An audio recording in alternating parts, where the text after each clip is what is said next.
Okay, now, so naka-record po tayo. So ito, isa sa tanong talaga ng karamihan, Sir Dindo, paano nga ba kikita ng malaki in this kind of business? Okay? Yes, yun po yung pinakaunang tanong ng karamihan. At the same time, you are joining this community because you are thinking about earning money, right? So kumbaga, gusto mong kumita ng pira. Pero ang pagkaiba ng mga taong mayayaman at tao na ano lang, kumbaga, nasa middle class, no? Ang pinagkaiba nila, yung mga taong mayayaman, okay, they are spending their time, okay, para mas matuto pa. Tama? O kumbaga ginagamit nila yung oras nila para mas matuto pa sa negosyo or sa buhay. Pero yung mga tao na nasa ano lang na kumbaga basta dito lang banda, okay? Yung mga taong ganon, yung oras nila, inuubos nila, okay? Sa kakahabol ng pira. Tama o tama? Okay? Kumbaga, hindi ka na naglaan ng oras para matuto ka sa buhay. Lahat ng oras mo, ginamit mo para habulin ang pira. Okay? So, ganun po yung pinagkaiba no, ng mga taong mayayaman at tao na hinahabol yung pira.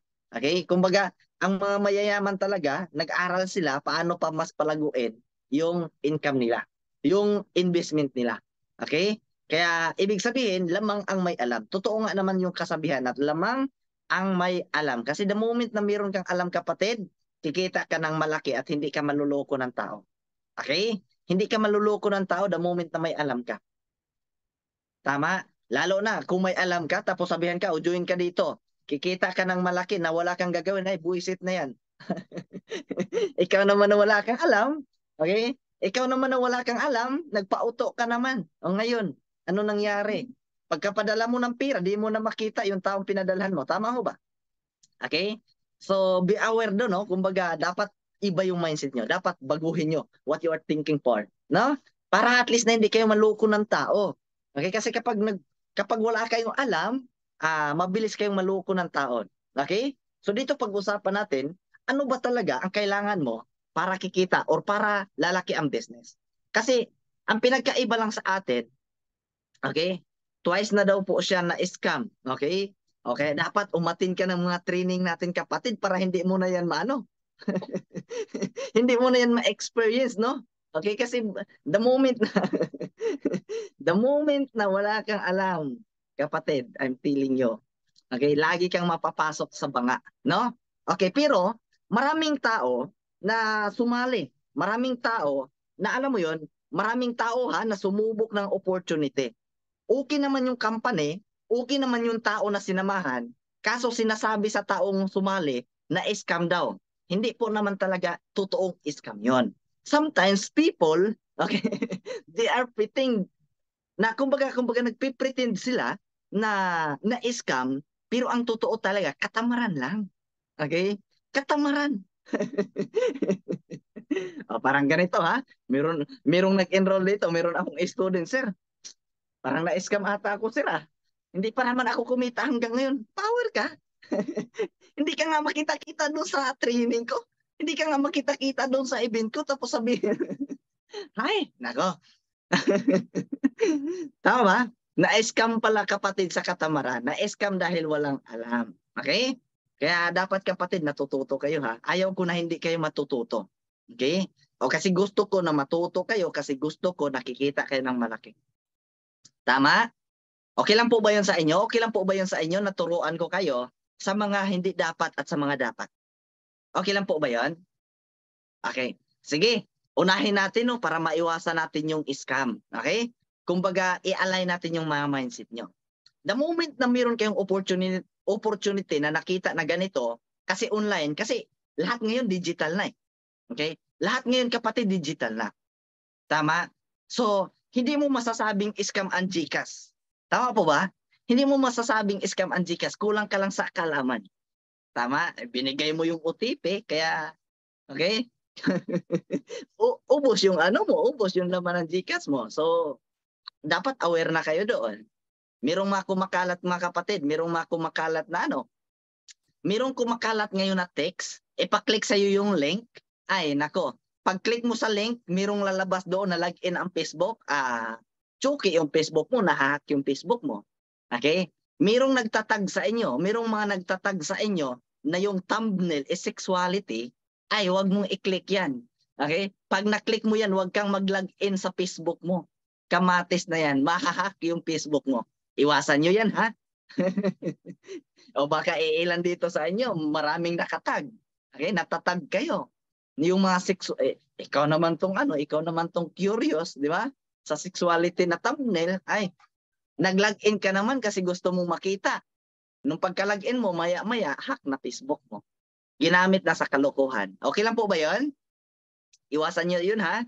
O, sige, pag-usapan na po natin, kapatid. Pag-usapan na po natin. Pag sumali ka sa ganitong opportunity, alamin mo yung company. Okay? Una, alamin mo ang company. Check the background first. Okay?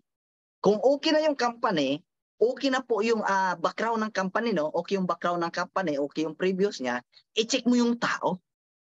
Okay? I-check mo yung tao. Kausapin mo yung tao. Okay?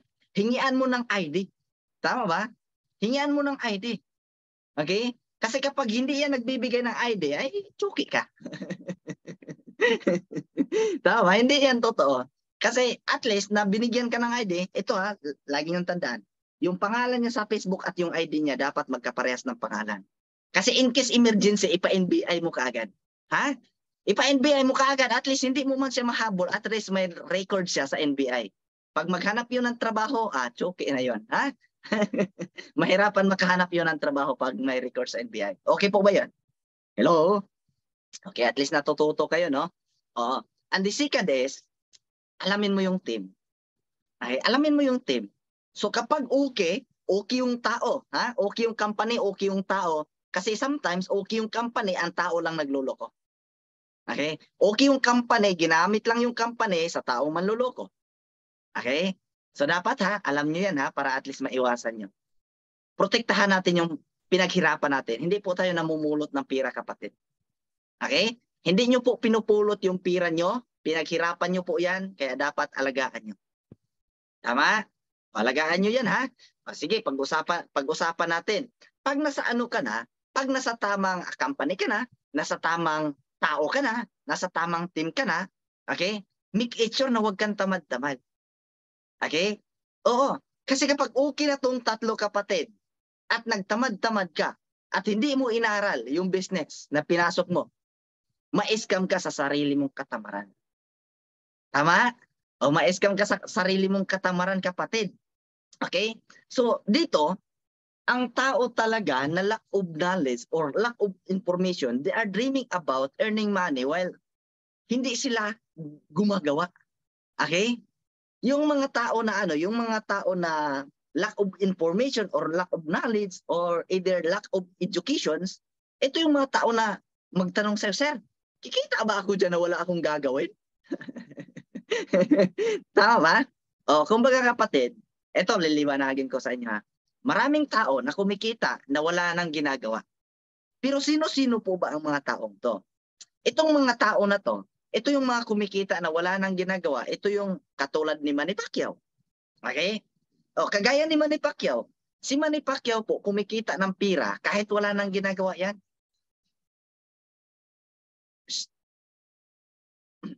Kumikita po yan ng pira kahit wala nang ginagawa. Bakit? Kasi po, yung pira na nila ang nagtatrabaho para sa kanila. Nag-gets nyo ako? Example, kapag si Manny Pacquiao may 50 million, yung 50 million, ginawa niya, nag-time deposit siya sa bangko. At binigyan si Manny Pacquiao ng 1% doon sa 50 million deposit niya, time deposit binigyan ng 1%. After a year, si Manny Pacquiao mayroong 500,000. Okay? 500,000. Ibig sabihin, doing or nothing, kumikita yun. Kasi bakit? Yung pira na nila ang nagtatrabaho para sa kanila. Kaya ikaw or tayo, huwag ka munang mangarap na kikita ng pira na wala kang ginagawa. Wala ka naman 50 million. Wala kang 50 million, kapatid, no? Natutubo yung pira mo. Okay? Lagi mong tandaan yan Hindi ka pa po investor. Huwag mo munang pangarapin na kikita ka ng pira na wala kang gagawin. Sabi nga nila, masasabi na negosyante ka na the moment na mayroon kang 100 na empleyado. Okay? The moment na meron ka ng 100 empleyado, negosyante ka na. Yung kikita ka na, kahit wala ka na, kahit wala ka, nagraran ang business mo. Yun po yung totoong negosyante. Okay? Kasi, ang tawag sa'yo kapatid, okay? Can you please close the door?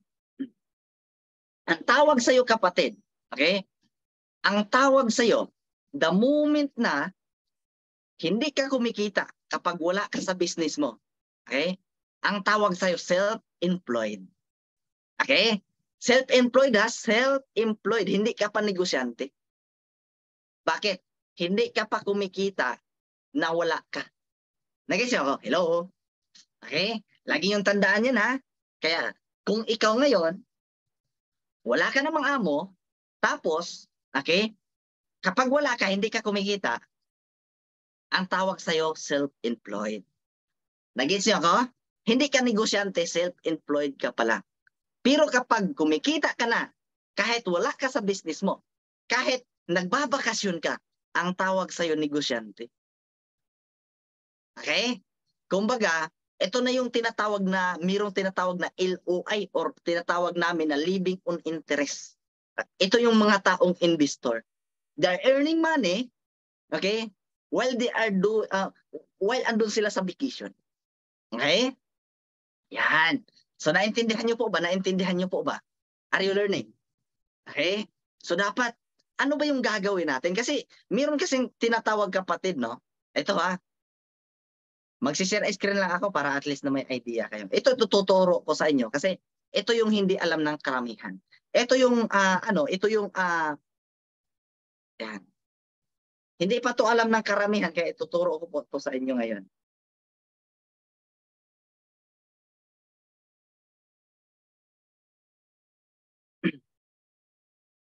Saan na ba yung ano ko? Ito. Okay? So as you can see mga kapatid, nakita niyo po yung nakita niyo po yung screen ko diyan. Ayan. So as you can see mga kapatid, no? Okay. Dito sa mundo natin, lagi yung tandaan, dito sa mundo natin, meron lang po tayong 4 na kitaan. Okay? Ways of earning po ito. Kahit saan ka. Ito po yung tinatawag na Yan, lagyan muna natin ng cross, no? Oo.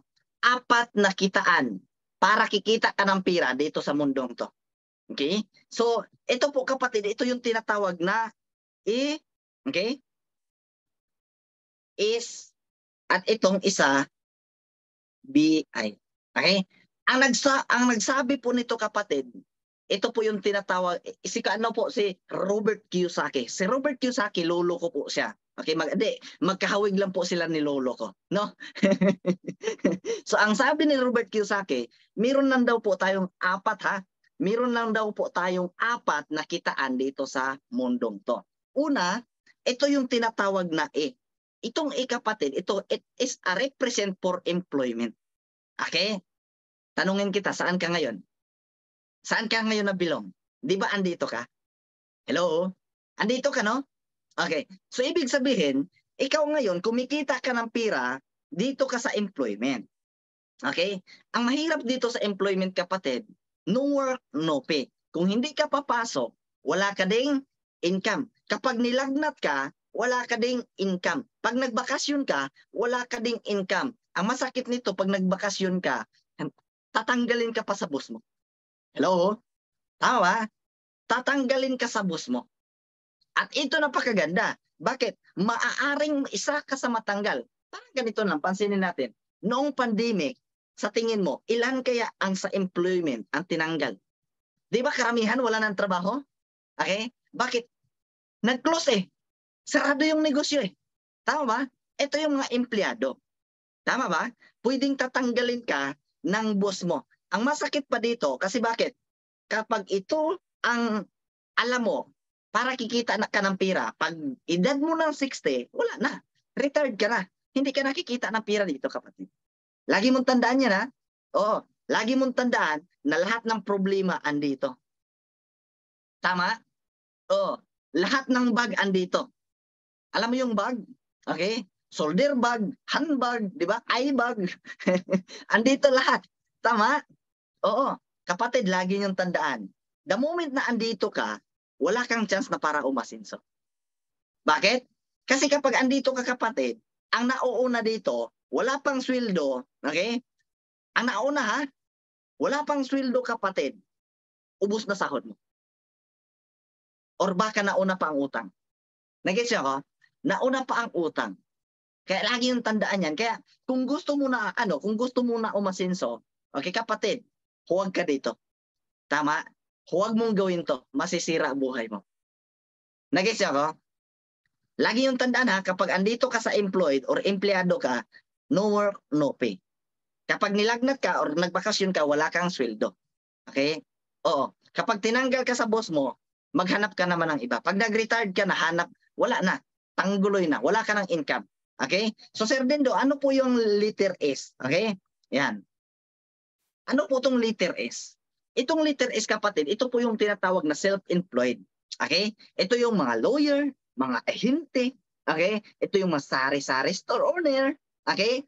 The moment dito, ang maganda, kapag itong self-employed, kapag wala sila, hindi din sila kumikita. Example na lang, kapag wala ka sa tindahan mo, kikita ka ba ng pera? Hindi ka kikita ng pera. At the same time, hindi mo din ipagkatiwala yung tindahan mo sa ibang tao. Bakit? Okay, kukupitan ka, yung binta hindi ilagay sa kaha. Tama ba? Okay? So, dito po sila. Ang napakasakit dito kapatid kasi kapag wala sila, hindi din sila kikita. Okay? Kapag hindi sila magbukas ng tindahan, kapag hindi sila papasok din sa nila, sa pinagkakitaan, kapag hindi sila nag-i-area, wala din po silang kita. Okay? Lagi yung tandaan yan ha. Lagi yung tandaan yan. Kaya kapag nagkasakit sila, wala na din po silang kita. Mga self-employed. Pero ito napakaganda kapatid. Kasi dito, okay, dito tatawid tayo sa tinatawag na B. Ito yung B. Ito yung business. Okay? Ito yung tinatawag na business. Ang dito sa business, meron kaming kasabihan kapatid. Meron kaming kasabihan dito sa business na kumbaga, law of leverage. Okay? Kumbaga, we are multiplying our time, okay, and effort through other people.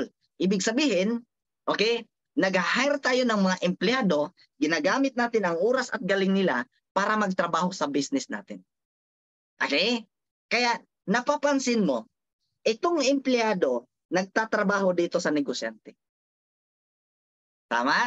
Ang negosyante kumikita ng malaki. Ang empleyado, sinasahuran ka sa sweldo na napag-usapan niyo. Okay? Yes. At ang kagandahan dito, kapatid, kasi ito, may time freedom. Bakit? Kasi ang mga negosyante, the more they hire employee, the more they earn money. Tama? Oo. The moment na marami silang empleyado, kumikita po yan sila ng malaking pira. Kaya pansinin mo. Okay? Sinasabi sa mga negosyante, marami akong taong natulungan na nakaahon sa buhay. Totoo nga naman. Marami silang mga empleyado na hinahire. Nagtatrabaho sa company nila. Ibig sabihin, win-win situation. Okay? Kumbaga, nagtayo ako ng negosyo para bigyan ka ng trabaho, para kikita ka. Okay? Ikaw, nagtrabaho para sa negosyo ko. Nag-gets ako? The moment na nag-empleyado ka. Pero ang napakaganda dito, kapag andito ka na sa ways na to, okay? Kumbaga ito na yung tinatawag ko na wala ka nang gagawin, kikita ka ng pira. Or dito, kung mga tao dito nag-invest na ng pira, pira na ang nagtatrabaho sa kanila. Tinatawag natin na living on interest. Okay? Living on interest. Sila na po yung mga tao na mga negosyante. So ngayon, itong part na to kapatid, itong part na to, pansinin mo, tingnan mo lang, saang party ka ngayon? Saan party ka ngayon? Andito ka ba sa side na to? Ito yung mga hindi umaasinso. Okay? Yes. Pero dito mga kapatid, ito yung mayayaman. Negosyante at mga investor. So ngayon, tatanungin mo ako, Sir Dindo, okay? Paano tayo makatawid dyan? Paano tayo makatawid into business? Okay? Ano ka? Kumbaga, pag empleyado ka, ang gawin mo, tumawid ka sa business. Okay? Para at least pag tumawid ka sa business, kapag nakatawid ka, maraming tao kasi na hindi tumatawid dito sa pagnenegosyo. Bakit? Mali ang mindset. Iniisip, wala akong kapital. Baka malugi ako dyan. Okay? Ito yung mga taong hindi umasinso. Pag nasa business ka na, lumaki at kumita ka na ng malaki sa business, it's all about time na mag-invest ka na. Okay? Para kikita ka ng walang gagawin. Hello? Okay. Sige, pag-usapan natin kapatid, no? Pag-usapan natin. Bakit nga ba ang tao mas pinipili, no? Bakit nga ba ang tao mas pinipili na mag-empleyado kaysa magnegosyo? Tanungin niyo ako kung bakit. Sige, okay lang po ba sa inyo na ipaliwanag ko sa inyo? Okay lang po ba? Ready na po ba kayong malaman? Okay? Okay po ba sa inyo? Sige, pag-usapan po natin kapatid, no? Bakit ang tao, okay? Bakit ang tao mas pinili na mag-empleyado kaysa sa magnegosyo? Sige, pag-usapan natin 'yan. Okay? Para at least na ano, no? Para at least na maintindihan niyo din kasi maraming tao, ikaw ngayon na nakikinig sa akin, ha? Ikaw ngayon na nakikinig sa akin, gusto mo ding umasenso. Gusto mo din ang magandang buhay. Tama? Oo. Pero bakit hindi gumaganda ang buhay? Simple lang, dahil sa mindset na mayroon tayo. Okay? Kumbaga, it's not too late to change. Pwedeng-pwede mo pa baguhin. Simulan mo po ngayon. Kaso, hindi mo alam kung saan ka magsisimula. Tama? Kaya andito ako ngayon para ipaalala sa inyo at tuturuan ko kayo paano kayo magsimula. Okay? Pero bago ko ipapaliwanag yan sa inyo, i-discuss ko muna, bakit nga ba ang tao, okay? Bakit nga ba ang tao mas pinili ang pagiging empleyado kaysa sa magninegosyo? Okay? Okay po ba yon? Okay? So ito, tuturo ko sa inyo para at least na may idea kayo. Yan. Okay. So mga kapatid, ito po yung ano natin, how to get your dream, no? Okay? Kasi alam ko kasi kapatid, no, na lahat ng tao may pangarap sa buhay. Okay? Kahit ikaw kapatid, kahit ikaw, meron kang pangarap sa buhay. Tama ho ba ako? Okay? Yan. May pangarap ka sa buhay, pero ang tanong, hindi mo alam, okay, hindi mo alam kung paano kuhanin. At kaunti lang ang mga taong nakakuha. Bakit? Kaunti lang naman nakakaalam eh. Okay? Kaunti lang nakakaalam kung paano at paano sila mag-isip. Sige, pag-usapan natin yan kapatid. Okay? Ang tao, meron tayong tinatawag kapatid na factory. Okay? Meron tayong tinatawag na factory. Ikaw po ba ay nakarinig na sa factory? Okay? Nakarinig ka na po ba ng factory? Sige, type mo nga dyan. Ano ba yung klaseng factory yan, Sir Dindo? Meron tayong factory ng noodles, factory ng, di ba? Factory ng pancit canton, factory ng, basta, lahat ng factory, ha? Lahat ng factory na iniisip mo, mali po yung iniisip mo. Itong factory na minimin ko kapatid, itong factory na minimin ko na school. Okay? Maraming tanongin mo ako, Sir Dindo, bakit paano nagiging factory ang school na yan? Okay? Sige kapatid, no? Bakit ko sinasabi na factory ang school? Okay? Kasi lahat tayo, kapatid, lahat tayo nag-aaral po ah. Okay? Lahat tayo nag-aral. Sino po dito sa inyo ang hindi nakapag-aral? Okay? So, siguro naman no, lahat naman nakapag-aral. Kung hindi ka nakapag-aral, nakakita ka naman siguro ng school o nakaapa ka doon sa school. Okay? So ito po yung factory. Factory po ito saan? Alam niyo kapatid, ang school, ito po yung raw materials niya. Ang raw materials ng school, ito po yung tinatawag na student. Okay? Ito po yung tinatawag na student. At ang finished product ng school, ito po yung tinatawag na graduate. Tama? Ang tanong, okay? Meron po akong tanong sa inyo kapatid, no? Meron po akong tanong sa inyo. 80% po ba sa mga nakapagtapos ng pag-aaral magandang buhay? Sagot. Okay? Sagutin mo na lang. 80% po ba sa mga nakapagtapos ng pag-aaral magandang buhay? Okay? O kung hindi, ito tanong ko, 30% po ba sa mga nakapagtapos ng pag-aaral maganda po ba buhay nila? Okay? Bahala ka na. Ikaw na sumagot sa sarili mo. Okay? Mga kapatid, no, pansinin nyo to. Okay? Pansinin nyo to. Bakit nangyari ito? Kasi pansinin mo, maliit ka pa. Okay? It depends daw upon tukoy, ha? O sige, pansinin nyo to kapatid. Pansinin nyo to, ha? Nag-study tayo. Tama? Nag-aral tayo. Ano ang ginagawa natin sa school? Okay? Ano ang ginagawa natin sa school? At ano ang obligado na meron tayo? Nag-aral tayo. Meron po ba tayo? Nag-aral po ba tayo ng 8 hours? 8 hours po ba yung pasok nyo? Okay? Kapatid, sa amin, 8 hours. Standard hours sa pag-aaral is 8 hours. Tama ba? Tanong, meron ka po bang ID? Okay? Meron ba? Meron ka po bang uniform? Okay? Hindi ka ba nagtataka, kapatid, na kung saan, nung may trabaho ka, kung ano ang nangyari sa'yo dito sa nag-aaral ka is ganun din ang nangyayari sa'yo? Okay? Ibig sabihin, nag-aral pa lang tayo, tinuruan na tayo kung paano maging empleyado. Hello? Okay? Tinuruan na tayo. Bakit? 8 hours ka na nag-aral, may ID, may uniform. Nung nagtrabaho ka, 8 hours ka nagtrabaho, may ID at may uniform. Ang tanong, bakit yung nangyari sa'yo sa school, ganun din ang nangyari sa'yo nung nagtatrabaho ka? Okay? Mga kapatid, lilinawin ko lang sa inyo. Itong school na to, hindi ito ginawa para mag-create ng mga taong successful. Itong school na to, ginawa po ito sa kadahilanan kasi gumawa po sila. Ito po yung factory. Ang school is factory ng mga empleyado. Okay? Ang school, hindi po ito gumagawa ng tao para magiging successful. Gumagawa po ito sila ng mga trabahante. Okay? Tanungin kita, pagkatapos mong mag-aral, ano hinanap mo? Nagnegosyo ba or trabaho? Ikaw na sumagot. Ibig sabihin, kung ang sagot mo, after mong mag-aral, naghanap ka ng trabaho, ibig sabihin, that is the proof, no? Yan ang patunay na itong school na to, ito yung factory ng mga taong empleyado. Sino ba dito sa inyo pagkatapos mag-aral, nagnegosyo? Okay? Mayroon man pero kaunti lang. Pero dito sa loob ng Zoom, baka ngayon, pagkatapos mo nag-aral, baka trabaho hinanap mo. Nag-gets niyo ako? O, lagi yung tandaan, ha? Okay? Habang may trabaho ka, ang tanong, may savings ka ba? Okay? Habang may trabaho ka, ang tanong, may savings ka ba? Kasi kapag wala kang savings, kapag may dumating na emergency sa pamilya mo, kapatid, saan ka papasok? Sa sako, sa embornal, or saan? Okay? O, dito ka papasok, oh. Okay? Sa utang, ha? Habang ikaw nagtatrabaho at wala kang savings, kapag may emergency, baon ka sa utang. Nag-gets niyo ako? Ngayon, tuwang-tuwa ka na may trabaho ka. Tama? Tuwang-tuwa ka ngayon, may trabaho ka, meron kang income. Okay? Meron kang sahod, kinsinas, katapusan. Pero ang hindi mo alam, kapatid, no, ang abbreviation pala ng job is ito yung tinatawag na journey of the broke.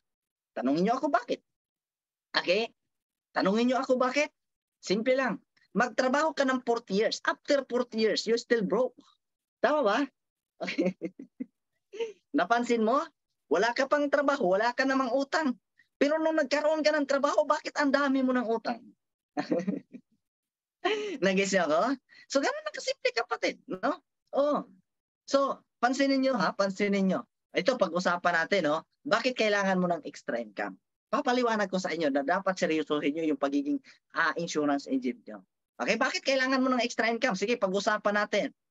Example, ang income mo ngayon is 15,000 to 20,000.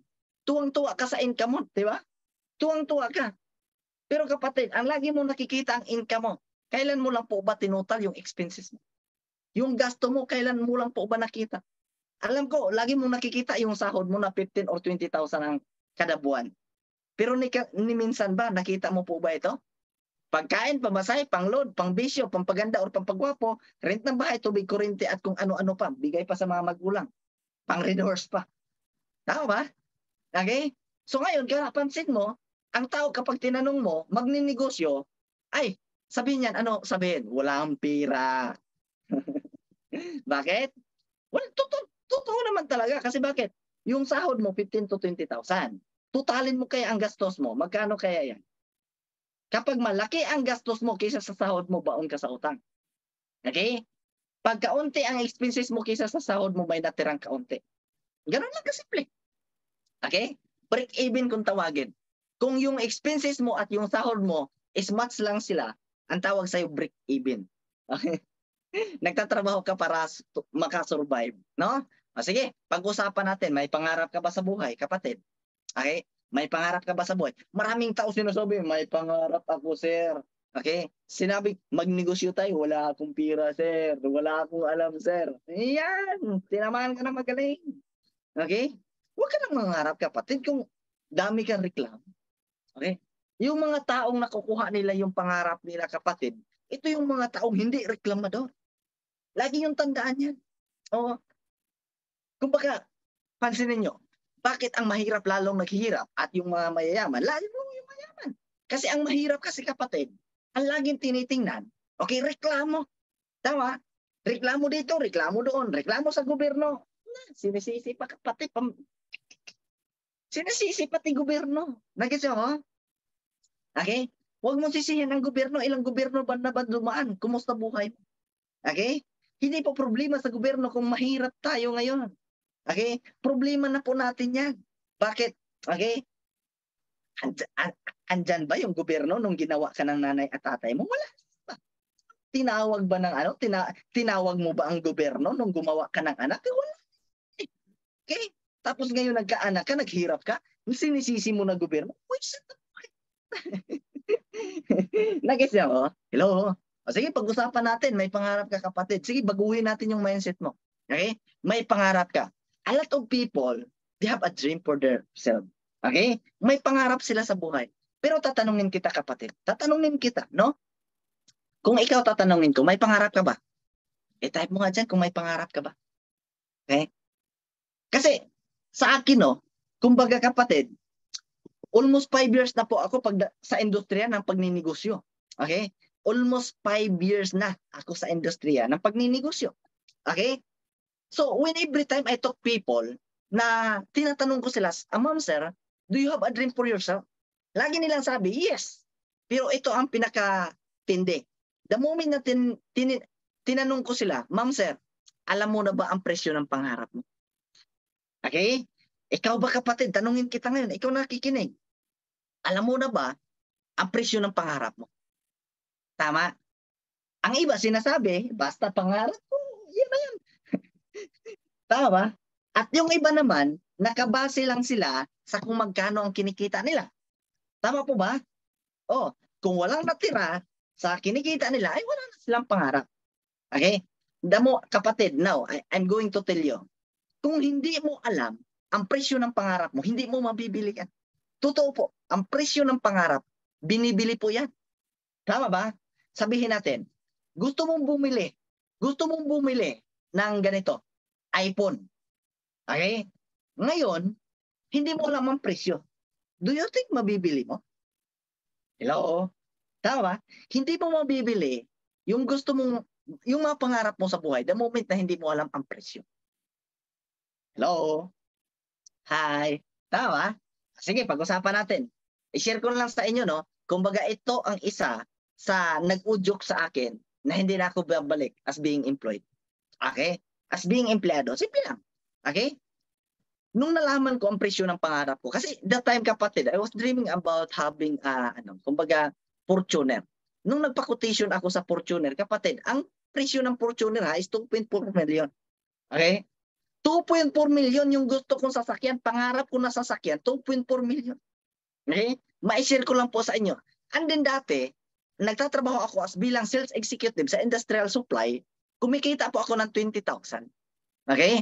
Kumikita po ako ng 20,000 pataas based on my sales produce. Okay? So doon, ginawa ko, pinix ko siya. 20,000, sige, sabihin natin 20,000. Okay? Kapatid, pansinin mo to.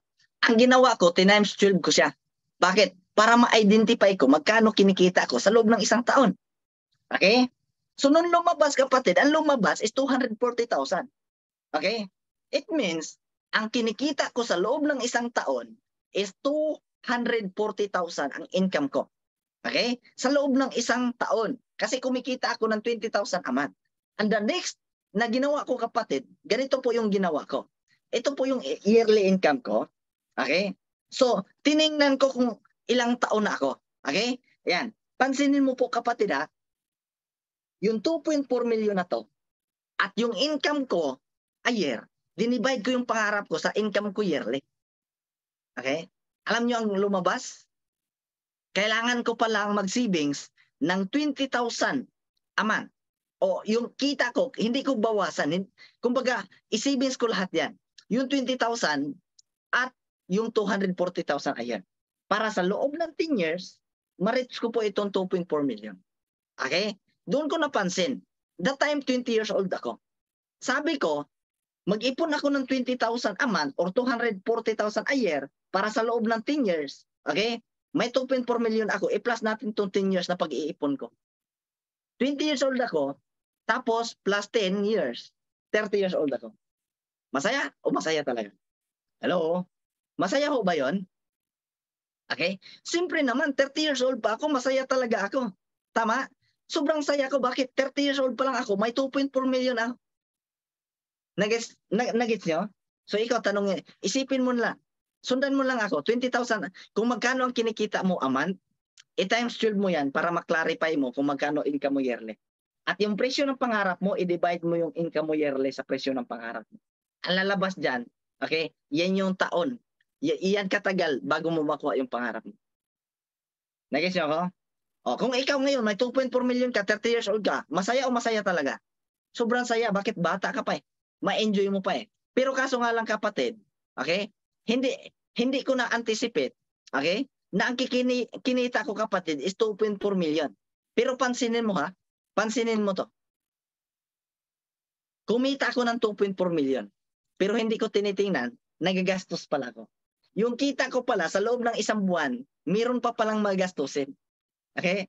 Halimbawa, kumita ako ng 20,000 sa loob ng isang buwan, hindi naman pwedeng sabihin natin na hindi na ako kakain, hindi na ako mamamasahe, hindi na ako mag-load, wala nang pambisyo, hindi na magpagwapo.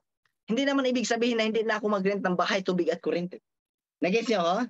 Ibig sabihin, kumita ako ng 20,000 at meron ako mga expenses. Ang tanong, itong 20,000 mo ba, masavings mo to isang buwan? Hello? Ito yung income mo. Masavings mo ba?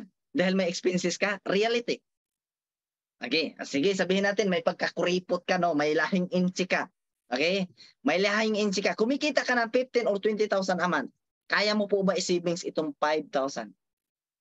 Okay? Kaya mo po ba ito i-savings itong 5,000? Kung kumikita ka ng 20,000 a month, sige, subukan mo itong i-savings itong 60,000. Nag-gets nyo ko? Itong 5,000, i-times 12 mo yan, ang lalabas dyan, ito yung savings mo, a year, 60,000. Nasundan? Okay. So kung magkano ang savings mo a year, i-divide mo lang po yan dito sa pangarap mo na 2.4 million.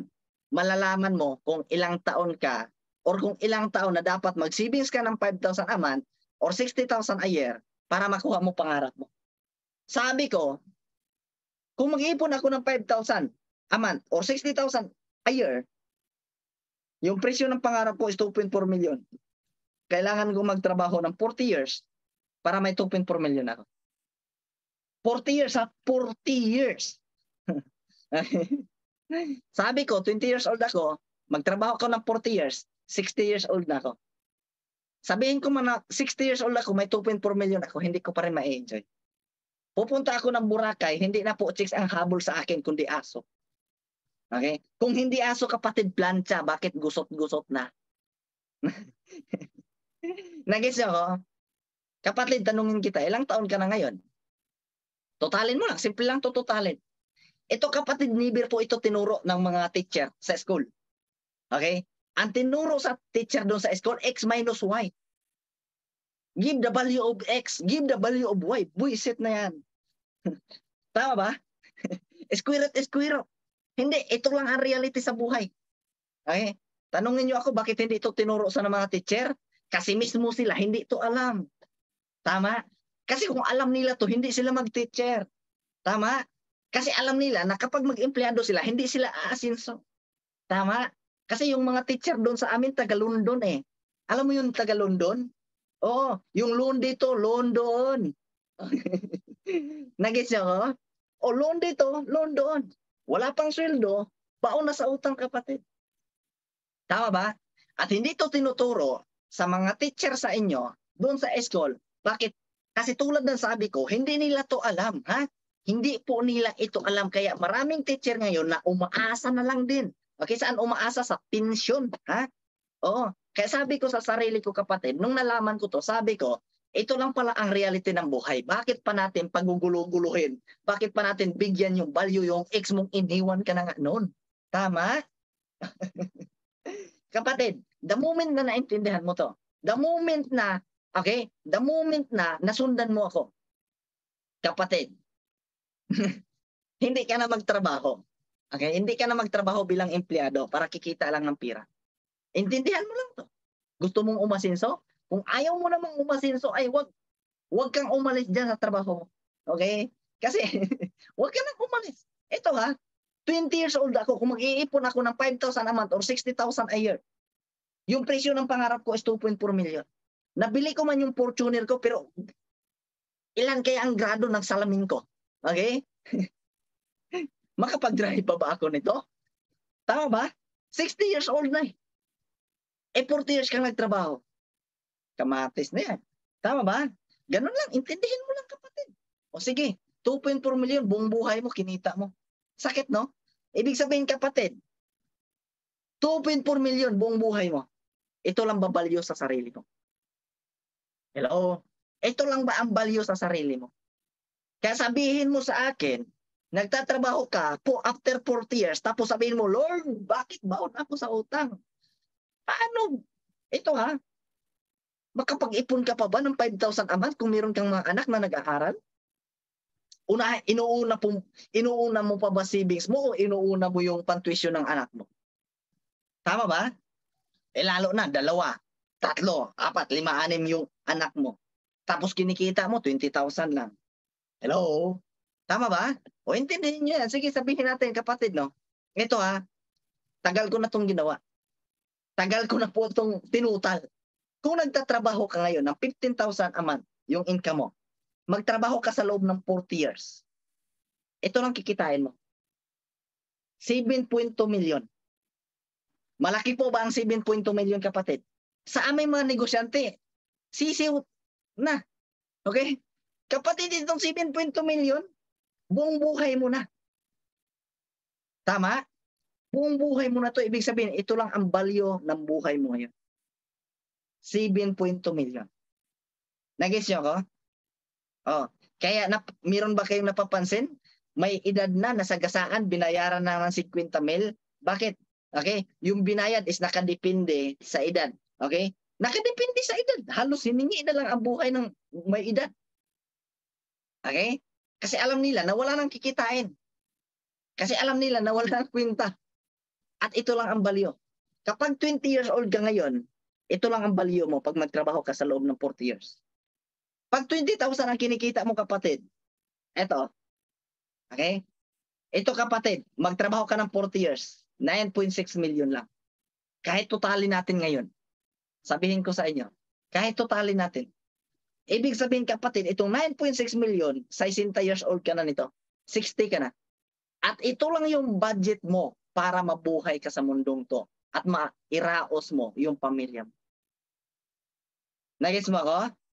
Kaya hindi nakakapagtataka, kapatid, na ngayon sabihin mo sa akin, Ferdinand, wala akong pira.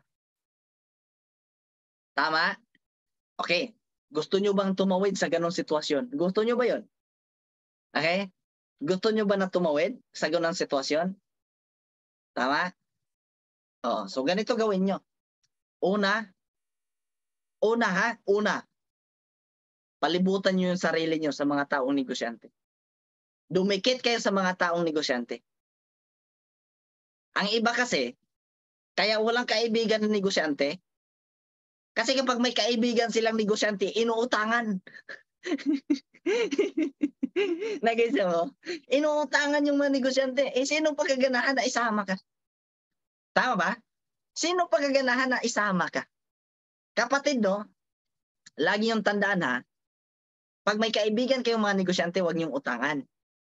Bakit? Kasi kapatid, kapag may kaibigan kang negosyante, kapag lagi mong kasama yung negosyante na yan, na-adapt mo kung paano sila mag-isip. The moment na na-adapt mo kung paano sila mag-isip, paano sila mag-desisyon sa buhay, mahahawaan ka. Paano na lang kung utangan mo yung kaibigan mong negosyante? Tama ba? Hindi ka na isama niyan. Hindi ka na kaibigan niyan. Bakit? Lagi mong inuutangan eh. Nag-isip ako? Oh, sabihin natin, tanungin mo ako, Sir Dindo, bakit kami dumikit sa mga taong negosyante? Simple lang. Para maturuan kayo, para ma-adapt nyo yung culture. Kasi kapag ano ang sinasamahan nyo, pansinin mo to ha, bata ka pa lang, naririnig mo sa society mo, sa mga magulang mo, sa mga barkada mo, bawat salita may P. Yeah? Putang ina. Tama? Lumaki ka na halos na lang sinasabi mo, may lagi ding P. Okay? Yun din na culture mo. Tama? Lumaki ka, magulang mo laging sinasabi, lumalabas sa bibig, mahirap lang tayo. Lumaki ka, ano sinasabi mo? Mahirap lang tayo. Ganon din sinabi mo sa anak mo. Huwag kang mahanap na malaki. Mahirap lang tayo. Ha? Nagising ako? Oo. Tama? So, ganon lang. Dapat palibutan nyo yung sarili nyo sa mga negosyante mag-isip. Pag may kaibigan kayong negosyante, huwag nyong utangan. Kasi kapag utangan nyo, lalayuan kayo niyan. Okay po ba yun? Okay? So, at ito, pansinin nyo to ha, paano ko na prop na makakawaan kayo. Meron po ba kayong kakilala? Sa school na lang, sa school. Meron po ba kayong makakilala? Yung mga naninigarilyo, nagsama-sama. Magka-vibes. Tama? Pansinin nyo to sa school. Mga bading, nagsama-sama. Tama? Mga tomboy, nagsama-sama din. Yung mga matatalino, nagsama-sama din. Yung mga bubo, nagsama-sama din. Ganun lang katindi. Pag sumama ka, ikaw hindi naninigarilyo, pag sumama ka doon sa mga taong hindi naninigarilyo, sabihin natin, after a week, naninigarilyo ka na din. Sumama ka sa mga tao na lasinggero, after a week, ikaw na nag-aya na mag-inom kayo. Nagising ako? Good news. Pag sumama ka sa amin ng mga negosyante mag-isip, kapatid, after a week, sure ako, okay? Maging negosyante ka na din mag-isip. Promise. Ganun na kasimple. Okay? Kasi kung nakuha namin yung pangarap namin, kasi kung gumanda ang buhay namin, walang rason kapatid na hindi gaganda ang buhay. Mali lang ang community na meron ka ngayon. Okay? Oo. Meron kang kasabihan, if you want to become successful, lumabas ka sa comfort zone mo. Okay? Kasi, ang pinag-uusapan sa comfort zone mo, mahirap ang buhay, walang pira, saan makautang, okay? Ganun lang ang pinag-uusapan. Problema na may problema, pinag-uusapan.